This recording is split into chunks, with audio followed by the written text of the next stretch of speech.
Ал қыздар, көзге мән бермей қойыңыздар, бұл деген аллергия дей ма, аллергия. Жалпы қазір менің айтқым келіп отырғаны, мына жақта қазір өте көп сұрақ жауаптар кетіп жатыр орамал мәселесінде. Менің айтқым келетіні, қыздар, біз сендердің жайып алған шаштарың, киіп алған қысқа бұттарыңдағы юбкаларыңа немесе жылтыратып жүрген сандарыңа тиіспейміз. Сол себептен сіздер де менің басымдағы немесе менің қайынсіңлімнің басындағы орамалға тиісудің ешқандай да құқыларыңыз жоқ. Себебі мен сіздер бұттарыңызға тиіспеймін, шындықты айтқанда киген қысқа юбкаларыңызға, шаштарыңызға тиіспеймін. Сол себептен сіздер де жекелерімізге өтіп тиіспеулеріңізді сұраймын. Егер де тиісетін болсаңыздар, біз заңмен қолдалаймыз. Себебі демократия және де өз еркі, адам қандай киім кисе де өзі біледі. Сол себептен біз сіздердің қысқа киімдеріңізге тиіспейміз ғой. Себебі өздеріңіз білесіздер. Дәл солай біз де өзіміз білеміз. Дұрыс па? Ешкім ешқандай орамалды қорлап жатқан жоқ, және біз заң.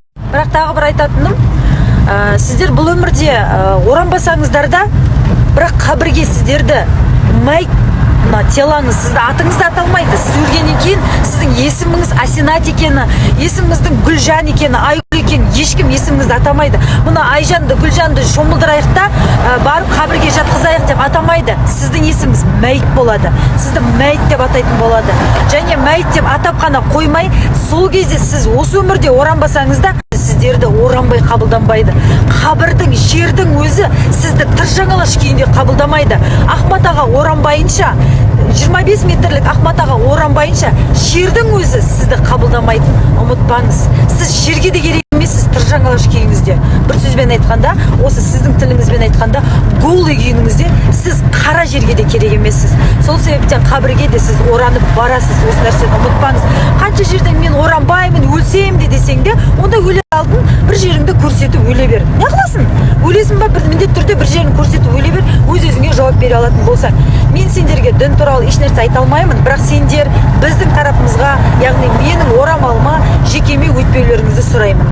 Жалпы негізінде сізге дұрыс шығар, сіз үшін, яғни мектепте немесе оқу орнында қызыңыздың тыржаңалаш жүргені, қысқа юбка кигені, қыздармен, оқушылармен Поляның артына барып, мектепке барып тығылып темекі шеккені, сол Поляның артына барып тығылып темекі шегіп, тығылып ішіп, мектепті бітірмей жатып қойып, туып, баланы туалетке тастап, сөйтіп жүрген сіз үшін дұрыс шығар онда, орамалды шешу керек деп, олай шеттен шықпай-ақ қойыңыз. Өз оранып жалбырап отырған дұрыс па? Жоқ әлде шашын жайып жалбырап отырған дұрыс па? Шашыңызды жайып жалбырап отырған сіз үшін дұрыс шығар. Бірақ орамал тағып жинақы отырған одан да қайдағырақ дұрыс. Жоқ, орамал арабтардікі болса, неге Құран оқытасыңдар арабшалап? Неге Құран бақштайсыңдар арабшалап? Неге өлген адамдарға Құран оқытасыңдар? Неге жалпы Құран оқисыңдар арабшалап? Қазақша оқысаңдар сонда, қазақтардікін жасаңдар онда, ішіңдер.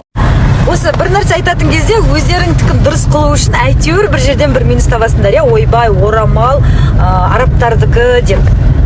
Бұттарыңдағы трусиларың Қытайдікі, Турциянікі. Неге киіп жүрсіңдер оны? Шешіп тастаңдар, қазақтікін кигіңдер. Ал Қазақстан не, труси шығарып жатыр ма екен? Қазақстанда тыржаңалаш жүресің. Өйткені заводың жоқ, тігіп атқан киімің жоқ. Тігіп атқан саған бір арнайы саған тігіп атқан бір іш киім тігетіндей бір мата завод, тігін завод жоқ, айналайын. Трусисіз жүресің ол кезде қазақтікін кисең. Қытайдың трусиін киесің, ұялмай. Турцияның трусиін киесің, ұялмай. Бізге келіп орамал арабтардікі дейсіңдер.